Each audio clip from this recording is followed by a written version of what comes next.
Good afternoon, everyone. This is it's February 26, 2014. This is our second EPIP webinar of the 2014 year, Social Impact Bonds 101. We partnered with Public Allies to bring this to you. My name is Michael Barham. I'll be your EPIP host. Our speakers are Robert Esposito and Shawn Pelsinger. They are 2013-2014 Jacobson Fellows in Law and Social Enterprise at New York University. We're going to get things started shortly, but before we do, I'd like to tell those of you who are unfamiliar with EPIP a little bit about us. We are a national network of foundation professionals and social entrepreneurs who strive for excellence in the practice of philanthropy. Our mission is to develop emerging leaders committed to building a just, equitable, and sustainable society. As I said, we partnered with Public Allies to bring this to you. I know we have a lot of Public Allies alumni on this webinar. Thank you for joining us.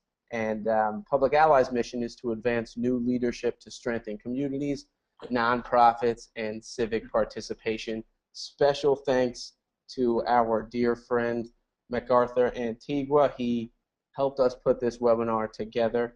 He's the Director of Alumni Engagement at Public Allies. He was unable to join us today, but surely he is here in spirit. Couple of announcements. Many of you, I'm sure, have heard our 2014 National Conference is coming up soon. It's the Unity Summit this year. We'll be partnering with the Joint Affinity Groups. It's taking place June 6th to June 8th. In Washington, D.C. It's going to be a fabulous, game-changing event, so please take a look at it. You can visit our website, epip.org. Registration is now open.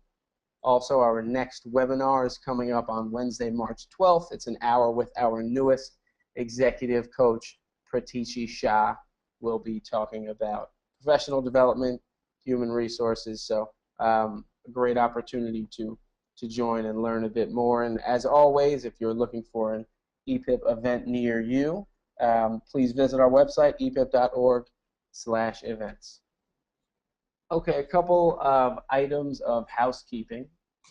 You will all be on mute for this event. If you're calling in on the phone, please be sure to mute your computer. If you have questions or technical difficulties, please use the question box.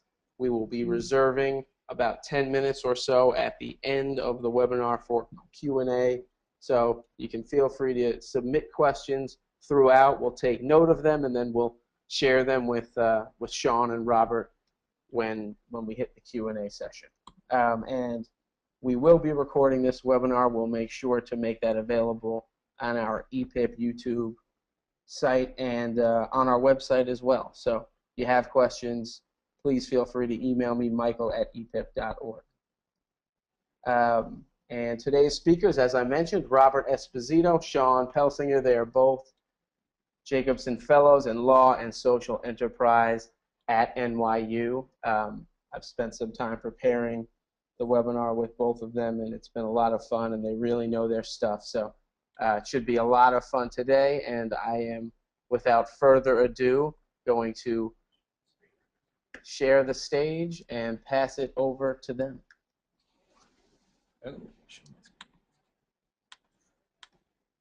Is that how's that looking? We've got you. Hi, Shawn. Hi, Robert. Hello. Hello. How are you? Good to be here. Thanks for having us. So I'm Shawn Pelsinger. I'm here with Robert Esposito, and as I think you guys just heard, we are the Jacobson Fellows in Law and Social Enterprise here at NYU Law School. We focus on research, writing, etc., relating to social enterprise and social entrepreneurship, and one of our subjects that we focus in is the growth of social impact bonds, which are, as we're going to get into, growing rapidly and are at the sort of bleeding edge of the social finance space right now. So if everyone is ready, let's kick this off. So here is our broad overview. This is what we're going to be going through today. Briefly, just explanation of what social impact bonds are, a bit of the broader context, background and history relating to the first ever social impact bond, a couple of notes about the expansion of the space, and then, as I think might be most interesting to people here, the expansion within the U.S., because that's where there's been, I'd say, probably the most innovative expansion in the last year or two. Some emerging trends, and then some critiques that, while we don't share, we will try and respond to, but we're trying to be open-minded about some of the things that other people have to say about the social impact bond space. And then our conclusion with a bit of a Q&A for anybody who wants to submit questions, which I think will pop up right on our screen, if that's right. Right. Okay. So let's get underway. All right. You got the great thing. Yep. Just to introduce to everyone who maybe has heard the term social impact bond but doesn't quite know what that means, there are a lot of different definitions floating out there. The one that you see on the screen is provided by the Center for American Progress, which is a pretty prominent think tank in DC. They define social impact bonds as an arrangement between one or more government agencies and an external organization where the government specifies an outcome and promises to pay the organization a pre-agreed sum if it is able to accomplish the outcome. So in other words, this is a multi-stakeholder partnership in which certain impact investors or philanthropic funders, not the government, take on the financial risk of expanding preventative programs that address social needs, and the government agrees to only pay if the program is successful and meets the predetermined goals or metrics that the parties agree to before any money goes anywhere. So this may sound familiar to some of you who have some experience in the government sector, insofar as it sounds very similar to pay-for-success contracts, which have been around for quite some time at the state level, the federal level, and at the international level. Perhaps most well-known is the World Bank and the International Development Association's pay-for-performance contracts. They have a pay-for-performance debt buy-down program that has been operating for some time. And it essentially it tries to achieve the same goal. They fund preventative programs that end up saving the government money in the long term, and the government only pays if the programs are successful. So that's just a brief primer on what exactly this is, and we will get into explaining the nuts and bolts of social impact bonds, or SIBs, as they are colloquially referred to, in the next few slides. Right in the middle. So key features of SIBs. Limited control on how external organizations carry out tasks. There are a number of organizations that you'll see that play a critical role in the SIB process, and those organizations are largely autonomous with respect to the way they carry out their specific task, and that could be as a financier of a SIB, as a external or independent auditor or monitor of a SIB, as the entity that actually carries out the sort of the guts, the work that's going to be responsible for producing the social change.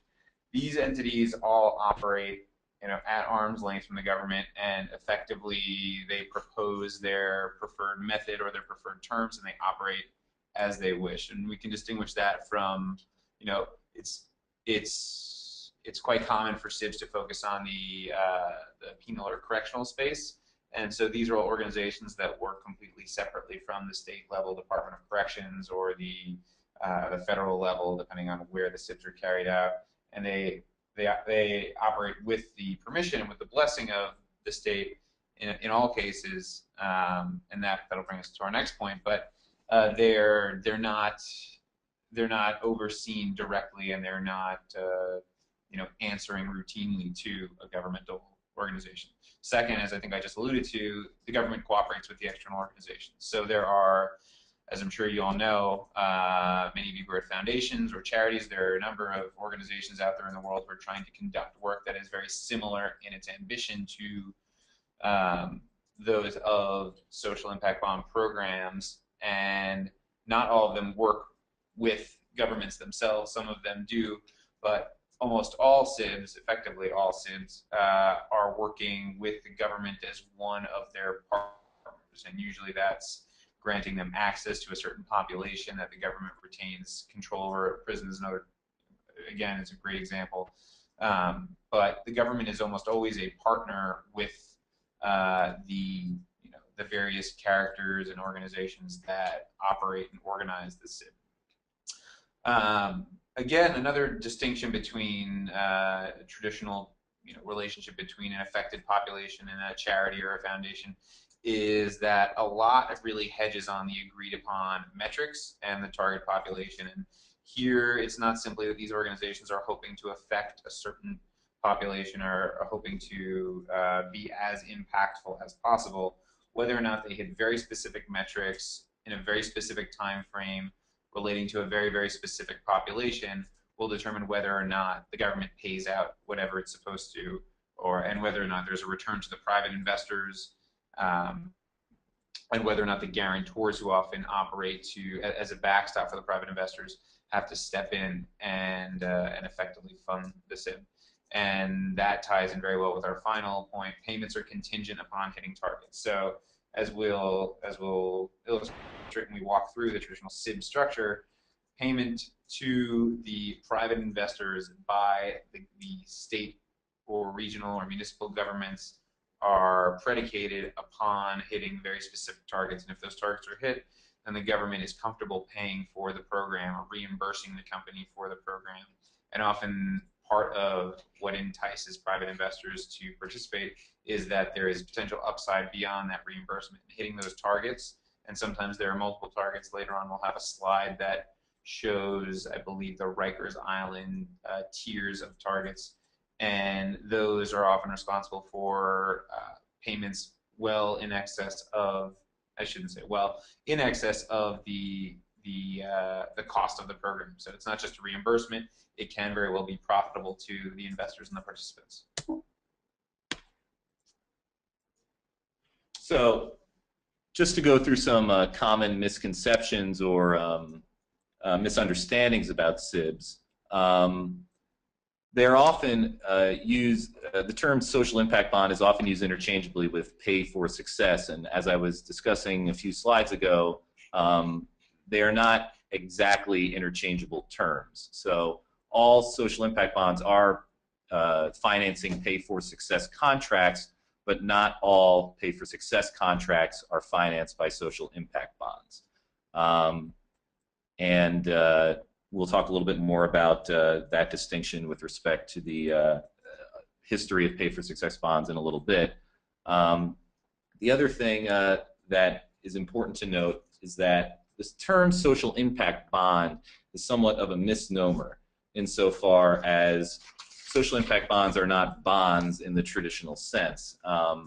In fact, social impact bonds have both debt and equity characteristics. So, for example, a SIB will have, as we discussed, a fixed term. It will be for 3 years or 5 years or 7 years, and obviously we'll also have a capped upside. So even if the program exceeds all of the metrics and expectations that the contract provides for, the investors can only make so much of a return on their investment.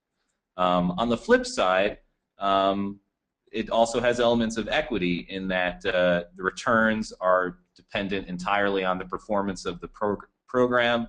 The investors in a SIB will bear a higher risk of losing their principal, and this is an unsecured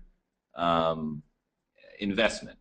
So there are both debt and equity elements involved in SIBs, and they're not just the traditional government municipal bond that is most familiar to people. And lastly, SIBs do not need to involve many third-party collaborators. If you read through many of the reports that have been published with increasing frequency in the last year, you'll see that some organizations will say that you have 4 or 5 parties that are involved in social impact bonds, partnering with the government and nonprofit organizations and foundations. Some will say 5 or 6. McKinsey says there are 7. It doesn't necessarily need to involve that many third-party collaborators or evaluators or supporters, but in some instances it does. It's important to remember that this is a very fluid space. It's all very new, and state and federal governments are continually experimenting with different structures for setting up these social impact bond and pay for success contracts. So there's a lot of there's quite a broad array of possibilities here, and you know, that's invited a lot of interesting collaboration and experimentation in this space. So we'll move along to the next slide. So this is the traditional social impact bond structure.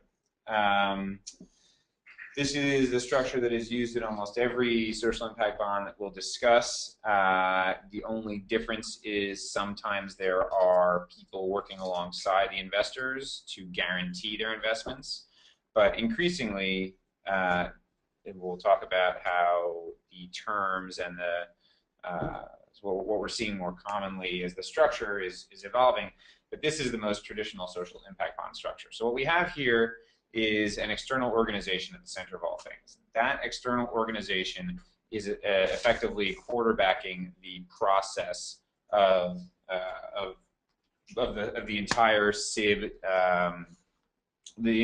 program.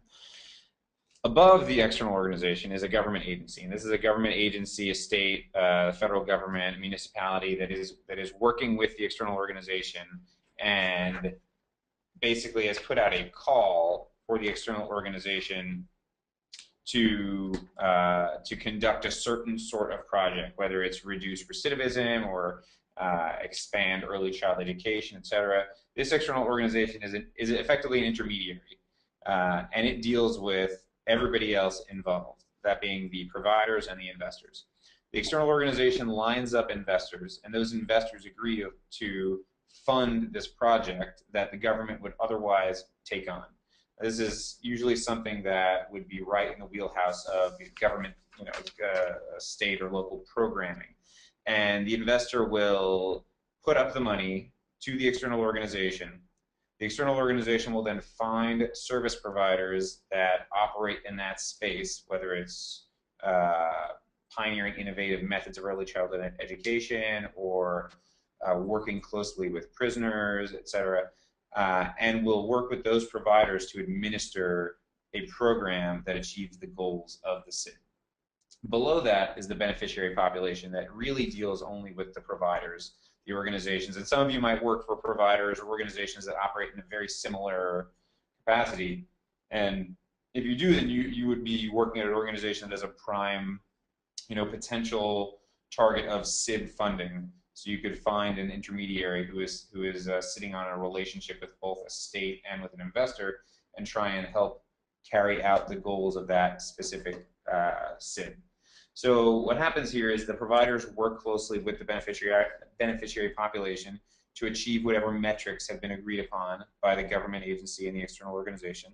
And if they're successful, then the investors will then effectively the financing for this program will come down from the government agency to the external organization and will, depending on the way the investments have been structured, be partially distributed to the investors.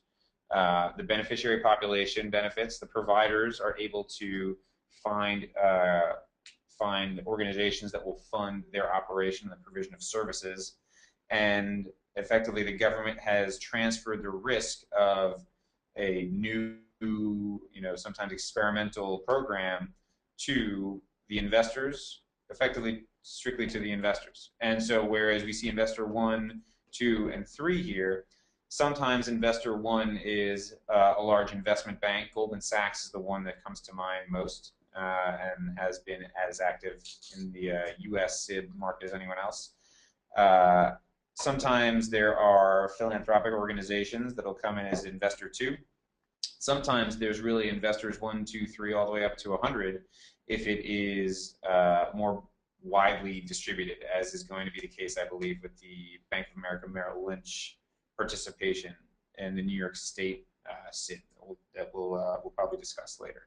So this is a sort of structure chart that can apply to almost any SIB, except that you'll see maybe more or sometimes fewer investors. Sometimes you'll see fewer service providers, but effectively the link between a government agency, an intermediary or an external organization, and then a number of investors and providers all working towards administering a program for the beneficiary population is the traditional setup. And so we'll talk about broader context. Right, and so before I get into what's on the slide, everyone had a chance to look at that chart on the last slide, and some of you may be wondering, well, that seems quite complicated, and why do we need this structure in the first place? And I think it's helpful to just remember that the whole reason this exists is because governments are either underfunded to the point where they can't risk putting investments into these new types of new innovative preventive projects, or they simply, it's not politically feasible to do so. And so the whole ultimate goal behind the social impact bond is to take that risk away from the government and place it on philanthropic investors, impact investors, and put the government on the hook only if the program succeeds. And if the program succeeds, in the case of the Juvenile Justice Rikers Island project and several others, the long-term impacts of the program succeeding will actually reduce government spending because there will be less people in prison. The government will be paying for less people, to house less people in the prisons within the state or the city, and the taxpayers will receive the ultimate benefit. So the SIBs essentially transfer the risk from the government to the impact investing community. And that's really the ultimate goal here, is to try to fund innovative projects that otherwise would not get off the ground in the first place. To take an even bigger step back, as I mentioned before, pay for success contracts are not a new idea. The World Bank and the IDA have been doing performance-based debt buy-down for quite some time, and the Department of Labor and the Department of Justice have also been involved, have pre-existing programs, the Workforce Innovation Fund in the Department of Labor and the Second Chance Act that's administered by the DOJ have been around for a while. Some of you may be familiar with these programs, and the Obama administration, as far back as 2012, or 2011 for that matter, has been interested in finding federal support for social impact bonds and pay for success projects. The fiscal year budget for 2014 that was proposed by the Obama administration actually included a $300 million allocation within the Department of Treasury for financing of pay for success contracts.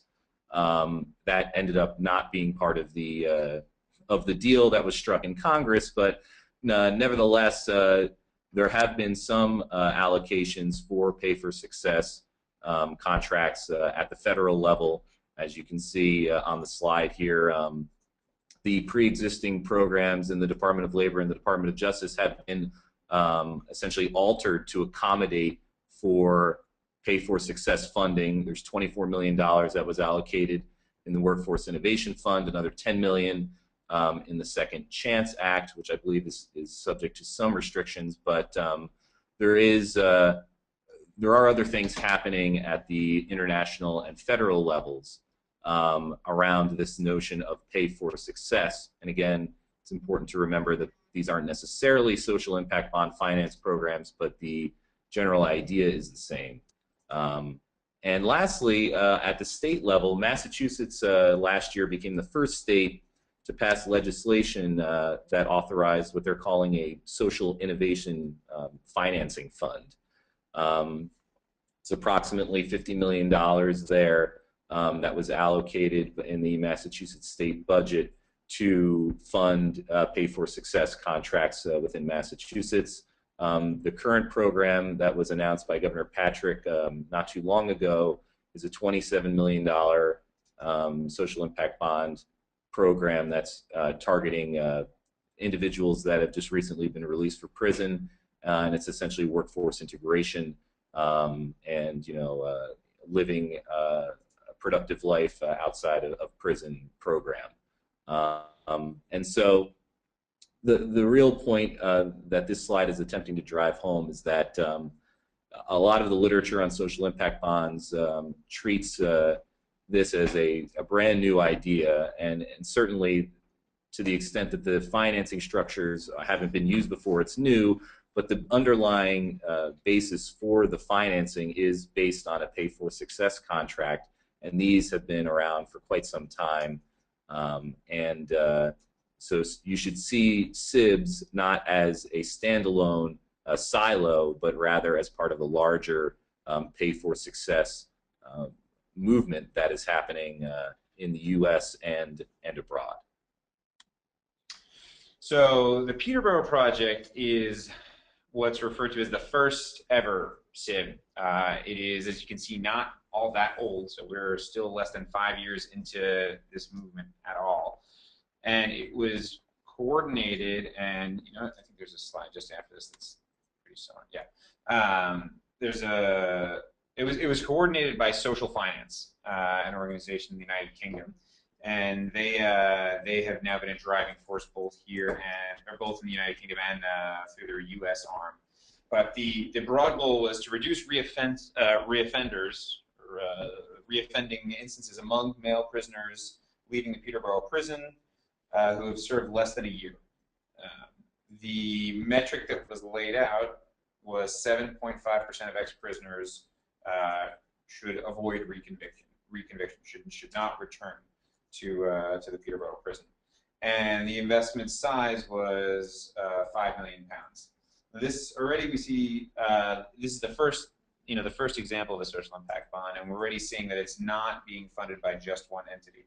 17 investors came together, all on varying terms, to fund this program.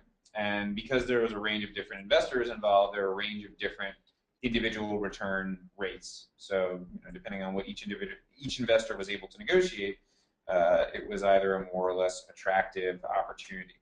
And if the program ends up being successful, the UK government steps in and ends up paying social finance a reimbursement fee that's capped at $12 million, and social finance distributes a portion of that out to its investors. So in the chart that we had just seen, social finance operates as the intermediary, and I believe they work with the One Service Program, who operates as the provider. Is that right? Yeah. And then a range of investors participate, and the UK government sits atop the entire structure. And so primarily it's an agreement between the British government and social finance, and then it involves, this is something I don't think we talked about in the structure chart, independent researchers who come in and determine whether or not the outcome is achieved. And so the independent researchers are a critical component that often step in and figure out whether or not the target that's laid out as the specific metric is hit, and that triggers the ultimate payout.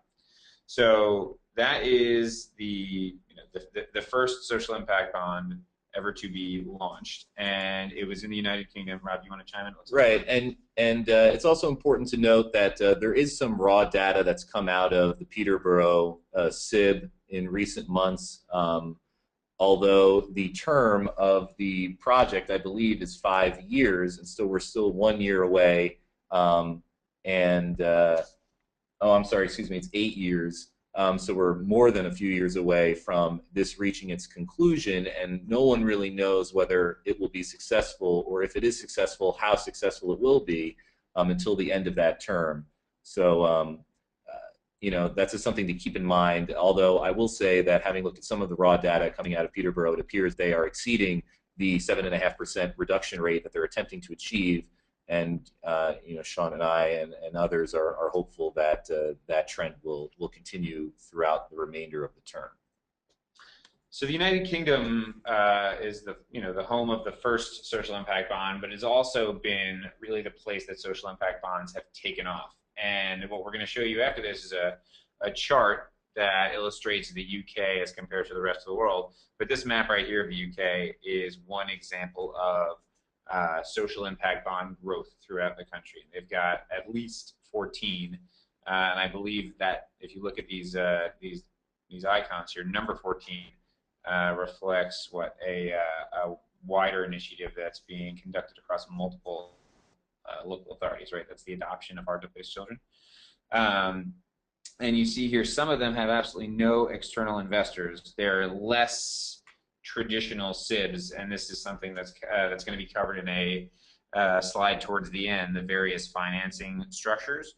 But the green dots are probably what we would consider traditional pay-for-success programs, or opportunities where the state has decided to set aside this money, or they're structured less like what we think of as the SIB that's expanding throughout the world. And I'm going to shift now to so this is the SIB launch chart. Both of these actually put together by Emma Tompkinson, who's done great research on social impact bonds and was involved in the New South Wales initiatives, among a few others, I think. But you can see that the rest of the world, and this includes projects in Australia, Canada, Colombia, India, Israel, Mozambique, Uganda, all over the world, still, I think one in South Africa as well, actually, still don't come close to the number of SIBs launched in the United Kingdom. And I think that's just because there is an increased awareness. It's a place that people really seem to be taking to SIBs. There's enormous push by the UK government. There are arms of the government devoted to social impact and innovative financing. And so it's the sort of thing that is really illustrative of the potential of SIBs globally, I think. Right, and also I think it also underscores the importance of having a government policy in place to serve as a springboard for these. The UK government has been very progressive in terms of its support of the social enterprise space and of seeking new ways to fund innovative social projects. And this chart really is indicative of that. They were the first ones to get involved, and they continue to outpace the rest of the world, although there are, I believe, at least 14 SIBs that are scheduled to come online, or at least be signed and executed and ready to launch in 2014. So this chart may look a lot different in 2 or 3 years' time if the trends continue, and eventually the rest of the world will, I suppose, outpace the UK. But this really just emphasizes the leadership role that the UK has taken, and the importance of having a government that supports these initiatives really can't be emphasized enough. I think actually it's either McKinsey or somebody else has deemed this year the year of the SIB. So I don't know if that's going to be the case for people outside the social enterprise world, but this is supposedly the year where SIBs are going to hit their stride and maybe pass that inflection point. Here are a couple of examples of the non-UK SIBs. Australia and the United States have really been the most innovative alongside the United States, the United Kingdom. In the Netherlands and in what else do we have here? Is it just the Netherlands on this chart? The Netherlands, but as I mentioned before, there are some by the Ministry of Finance in Israel, by the government of South Africa relating to criminal justice. I believe there's one relating to there's one by the government of Medellin in Colombia. None of them have grown as quickly and have spread in the way that they have in the United States and Australia, and I think that's, partially it's because a lot of the folks who are behind the ones in Australia and the United States were working closely in the UK with UK organizations prior to their launch. Also, I'm sure there's enormous language aid there that they happen to be able to all communicate in common language. But the United States, as you can see here, is very quickly, I don't think any of these in the United States were launched earlier than what, 2012? Yeah, Does that sound right? Yeah. And very quickly they're popping up. I think the United States also benefits from the fact that these are possible at a number of different levels. So you'll see in later slides that New York City has its own SIB. Then a year or two later, New York State launches its own SIB. Massachusetts is launching its own SIB, but I wouldn't be surprised at all if you saw Boston or a number of regional governments started getting behind this sort of idea in Massachusetts in particular. Probably throughout the Northeast, it's the sort of thing that you'll see at both the state and the municipal level. So this brings us to Rikers Island, which is the first example in the United States of a social impact bond. So there we go. August 2012 is the first instance. The Rikers Island project is a partnership between Goldman Sachs' Urban Investment Group, Bloomberg Philanthropies, MDRC, the City of New York, the Osborne Association, and the Friends of Island Academy, and then the Vera Institute of Justice. So we're going to show you in another slide how all those folks work together, but here are the basic steps. So Bloomberg Philanthropies is making a $7.2 million grant funded annually over 4 years to MDRC. Goldman Sachs makes a $9.6 million senior multiple draw term loan to MDRC, paid out quarterly over 4 years as well.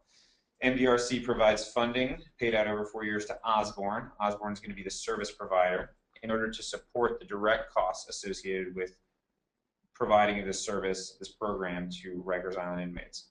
Vera steps in and verifies the impact of the program at the 12 and 24-month interval posts. And New York City realizes a stream of savings from the decrease in recidivism and will make up to 2 success payments to MDRC for a maximum of $11.7 million. And these will be based on threshold decreases in recidivism as measured by Vera and will go to repay all participants at varying levels for their investment and their efforts. After 3 years, MDRC repays Goldman Sachs $2.4 million, and then MDRC will repay Goldman Sachs success payments if necessary and if they are successful. And now we'll pull up the image, which should be familiar at this point. So in that image that we saw last time, we have borrowed this infographic, otherwise I would have placed the City of New York above MDRC just for consistency. But you see on the left side where Goldman Sachs and Bloomberg Philanthropy sit, those are Investor 1 and Investor 2. And so you know how I had previously said Investor 1, Investor 2, Investor 3 can take different forms and be different types of entities. Goldman Sachs is effectively making the loan, and Bloomberg Philanthropies is making the loan guarantee. Here we have MDRC is what would be the intermediary or the external organization. They partner with the service providers, Osborne Association and Friends of Island Academy, who are nonprofits that deliver the intervention to the affected population in Rikers. And then there's the City of New York that effectively they bless the entire program, and they also promise to pay depending on the success. There are a number of different payouts that are based on the projected long-term city net savings, which is a measurement that we'll show you in the next slide. Vera comes in and conducts the research that will be the basis for an evaluation, and that evaluation will determine whether or not these projected long-term city net savings exist and whether the metrics are hit and whether there should be a payment of a certain size to MDRC. Yeah, MDRC, that's right. So this is the schedule. At the 10% reduction in readmission rate, where you see break even in parentheses, notice that the city payment to MDRC is $9.6 million, which is exactly what Goldman Sachs is putting up to participate in this. So 10% is the target break even rate. Beyond that, the payment to MDRC starts to rise. I'm just now noticing that I've never put together this chart, but MDCR on the top of that. as the readmission rates, or I'm sorry, reduction in readmission rates rise, so do the payments, and they do so alongside what the city projects, and the city has determined this to be the net savings of having this affected population not to go through the process of prosecution, adjudication, reincarceration, etc. So this is how the city justifies it in terms of cost savings, and this is, as you see over time, the reduction as it increases, the city starts to really appreciate enormous savings. You can see that the central column grows dramatically, and the column on the right side only increases, about $1.5 million or so above the break-even rate. So this is, I think, something to consider when we hear about banks profiting from social impact bonds, and the city shouldn't be dealing with private sector actors to enable them to get rich on these schemes. I think actually it's not the banks that are, there's no windfall here for the banks. The city is really enjoying, if these central figures are accurate, the city is really enjoying an enormous financial benefit for its participation in this program. So Rob is going to talk a little bit about foundations and their role, because I'd imagine a lot of our listeners might be with foundations. Right. So we thought that this slide would be helpful for this audience in particular from a foundation perspective, and just talk a little bit more about some of these specific examples and the role that foundations play in SIBs. We'll start with the Rikers Island SIB in New York. It's a good place to start. It was the first one in the U.S. And obviously a very new and innovative model. There was a lot of uncertainty associated with whether or not this was actually going to work. And you'll see that Bloomberg Philanthropy, as Shawn just described, essentially guaranteed 75% of the $9.5 million that Goldman Sachs invested. So that's 75 cents on the dollar doesn't, from an investment perspective, does not really indicate a high level of certainty with respect to the investment. But I think Bloomberg Philanthropies did the right thing here and stepped up to provide this sort of tranched investment and get this SIB from paper into reality. A more recent example, the Bank of America Merrill Lynch SIB that was initiated at the New York State level involved another foundation, the Rockefeller Foundation, which provided a 10% guarantee of $1.32 million of a total $10 million investment that was made by Bank of America. So here we see just in the 1 year between the 2012 Rikers Island and the 2013 Bank of America SIB, we see a drastic reduction in the percentage of guarantee from a foundation necessary to get this off the ground and take some of the risk away from the outside investors. Similarly, going down the list, in Utah, there is a SIB in Salt Lake City that is aimed at early childhood intervention, and there is no guarantee at all, technically, in this structure. But there is prominent philanthropist J.B. Pritzker, who decided to contribute $2.4 million in a subordinated loan, which essentially acts as a guarantee in this particular model and reduces Goldman's risk. In Massachusetts, the most recent one that was just announced a few months ago and is currently in the process of getting underway, it is entirely state funded. There's all state funds going into the investment, and there is no guarantor at all. We're seeing that foundations are playing less and less of a role as guarantors in these investment structures as they gain momentum, and more investors become confident that these programs will in fact have the desired effect and reach their stated goals.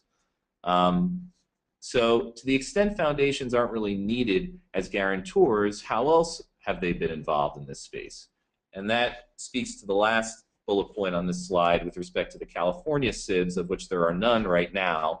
But the James Irving Foundation funded the Nonprofit Finance Fund to announce essentially $2.5 million to incubate ideas for SIBs in California.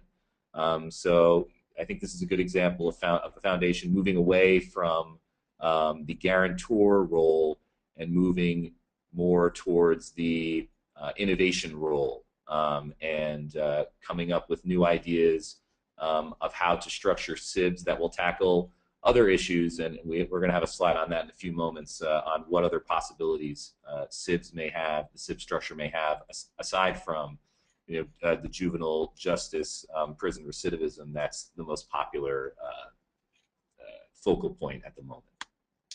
So I'm now noticing that we're getting close to what we wanted to have as our question and answer period, but let me just quickly talk about investor perspectives here. So there have been a number of different ways to finance SIBs, and Rob touched on the role of the guarantor quickly, because I think there are a few examples that are very interesting here.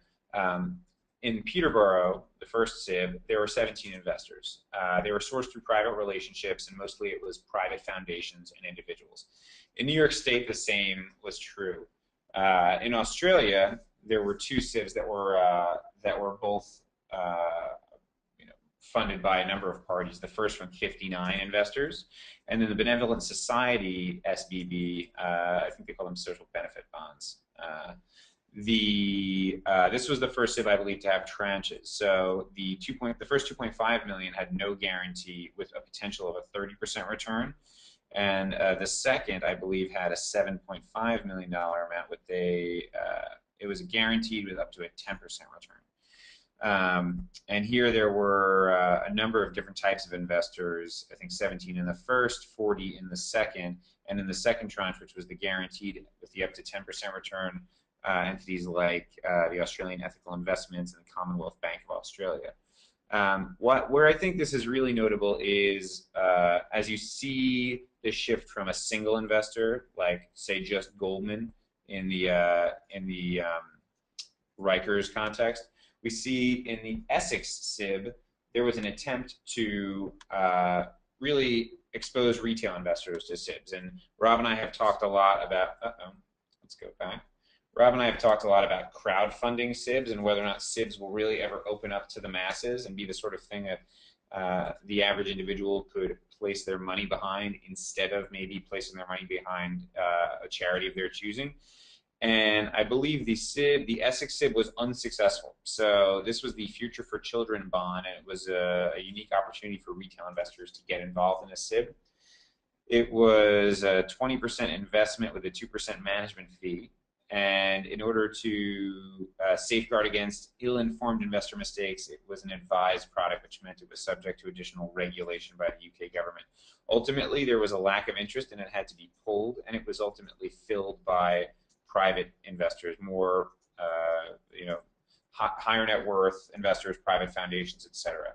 Also, the Benevolent Society social benefit bond up in Australia, that was limited to wholesale investors, which is probably quite similar to what we would consider accredited investors. I think they have it's something like an annual income of 250,000 Australian dollars or a net worth of a certain number, and those were the investors that ultimately ended up funding that. So whether or not retail investors have an interest in or a tolerance for social impact bonds, it seems like they don't yet, but there are really only a limited number of examples.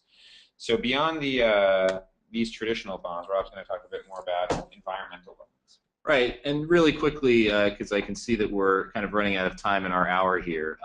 Something else that I think is important for the audience to be aware of is that at the moment, social impact bonds generally tackle social problems, whether that's reducing prison recidivism, or intervening with early childhood education projects, those types of things. There has been a lot of talk very recently about how to use the SIB model to tackle environmental and health problems as well, which is also something that many foundations and charities have a large footprint in already. And maybe the next level or the next stage of philanthropic involvement in these types of structures. So the first is the environmental impact bond. There was a very good article by some researchers at Duke's Fuqua School of Business that suggested that the monetization of future cost savings already exists in environmental finance, and there is also the baseline data for CO2, greenhouse gas emissions, water quality, percentage of total energy that is produced by fossil fuels. These numbers and data already exist, and so to the extent that you can have some sort of measurement, you have baseline data, and you have a sector that's familiar with monetizing future cost savings, the environmental area, I believe, is going to be the next big sector that the impact bonds will address. The other thing that's also very exciting is health impact bonds. Fresno, California is the first to pilot a program to provide preventive care for children with moderate to severe asthma, which is a very big problem apparently in Fresno. And I think that, again, you have a sector that is familiar with the monetization of future cost savings. You have already a baseline of data to work from with respect to how many children are affected by asthma in this particular geographic region. And I think that both of these examples lend themselves very well to future impact bond experimentation. So something to watch out for in the future. Lastly, before we get to our critiques, is the development impact bond, which is effectively the same thing as a social impact bond, except consider a situation where the government does not necessarily have the resources to fund. So this is a sort of situation which would look very similar to a lot of the social impact bonds that we're seeing now, except that the money, instead of coming from, ultimately, in a successful situation, instead of coming from the government sponsor, would come from a development bank or a foundation. You could imagine the World Bank or the Africa Development Bank taking on this role, but it is supposed to be a version of the social impact bond that could work in a situation where the government, and I think this is mostly focused in the developing world, where the government doesn't necessarily have the resources. So at the very bottom, we see Britain's DFID or USAID. Those are both great examples of types of entities that might pool their resources that would potentially go towards a similar project, but into a pay-for-success model. So that's the sort of thing that we're going to see, I think, moving forward. So here are a few critiques. Rob, if you want to treat one or two of these, we'll skip over most of them, I think, though. Yeah, I think I already talked a little bit about the negligible savings. Shawn emphasized that middle column on the Rikers Island chart that we showed earlier. Some people will argue that the savings are really negligible here, and that SIBs don't really have any traction if they can't create scalable savings for governments. And I think if you just look at the difference between the net savings and the payouts that are in that schedule in the Rikers Island SIB, you'll see that that's just not true.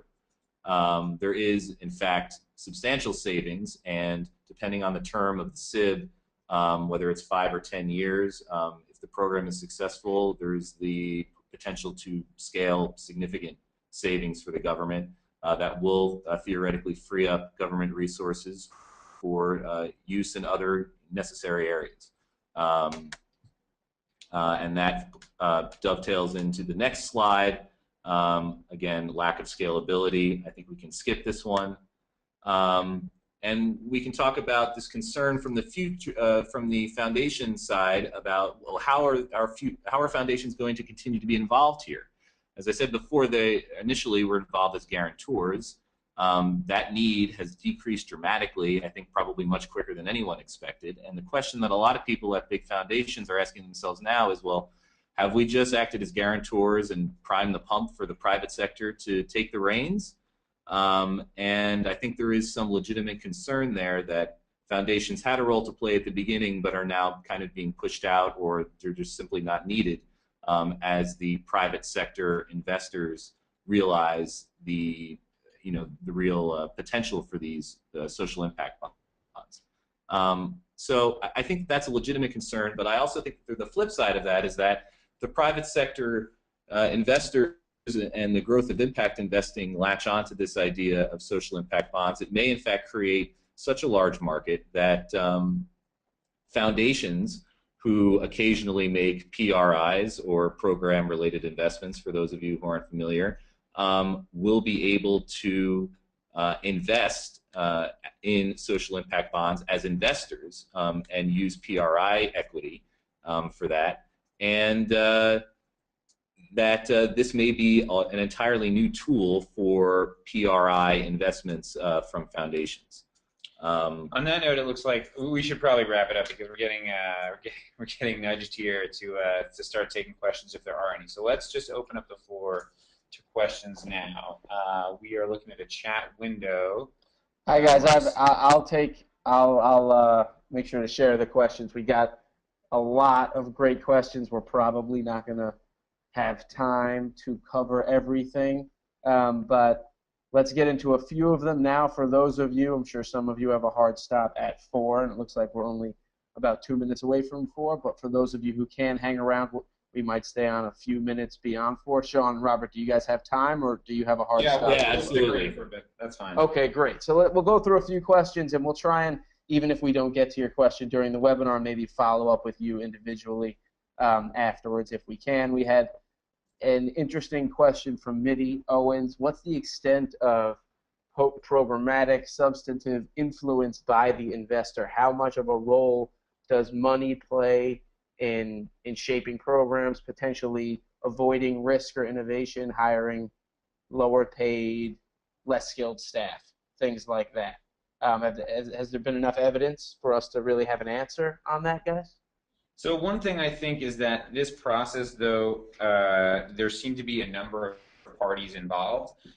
It's not been the most transparent process to the outside world. In fact, Rob and I were at a breakfast at Alliance Bernstein 2-3 weeks ago, where somebody from Goldman Sachs was speaking and was about to announce the Utah. Was it the Utah? No, maybe it's the Massachusetts. The Massachusetts SIB, and basically said, you know, I can't discuss this, but there's something that's going to be announced later today. And I thought that was a good example of how a lot of these are being treated not dissimilarly from private transactions that are kind of kept under wraps. Maybe that's because Goldman is definitely benefiting from there being a coordinated PR effort behind this.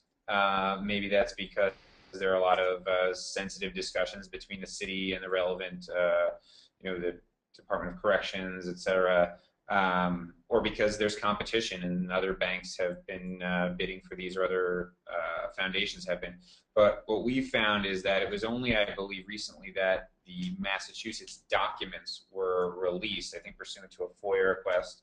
And so now we've just gotten our hands on all the contracts relating to the Massachusetts SIB.